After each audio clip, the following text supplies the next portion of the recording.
کسی باغ کے گھنے درخت پر ایک فاختہ نے اپنا گھونسلہ بنایا ہوا تھا، جس میں وہ دن بھر اپنے بچوں کے ساتھ رہتی اور ان کو دانہ دن کا بھی چگاتی۔ وہ بہت خوش تھے کیونکہ اب ان کے بچوں کے بال و پر بھی نکلنے لگے تھے۔ ایک روز فاختہ کو اس کے بچوں نے بڑی پریشانی کے عالم میں یہ بتایا، ماں، ایسا لگ رہا ہے ہمارا گھونسلہ برباد ہونے والا ہے۔ آج اس باغ کا مالک اپنے بیٹے کے ساتھ یہاں آیا تھا اور اس سے کہہ رہا تھا، اب پھل توڑنے کا زمانہ آ گیا ہے، کل میں اپنے دوستوں کے ساتھ لاؤں گا اور ان کی مدد سے اس درخت کے پھل توڑوں گا۔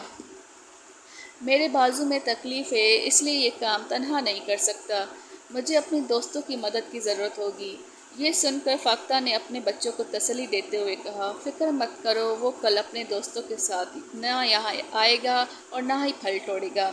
اور پھر واقعی ایسا ہی ہوا، باغ کا مالک نہ خود آیا اور نہ اس کا دوست وہاں پہنچا۔ اسی طرح کئی روز گزر گئے تو ایک روز پھر باغ میں آیا۔ اس وقت بھی فاختہ نے اپنے بچوں کے پاس نہیں تھی۔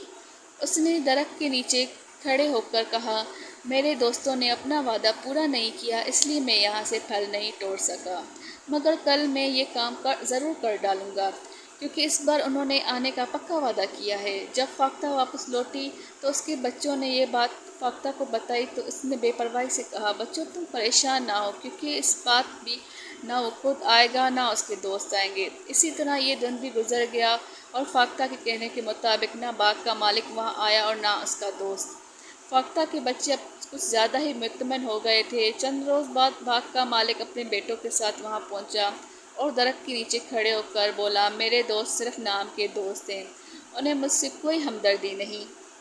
ابھی تک کئی بار وعدے کر کے ٹال گئے ہیں، لیکن اب مجھے ان کی مدد کی ضرورت نہیں ہے، میں خود ہی کل تم سب کے ساتھ مل کر اس درخت کے پھل توڑوں گا۔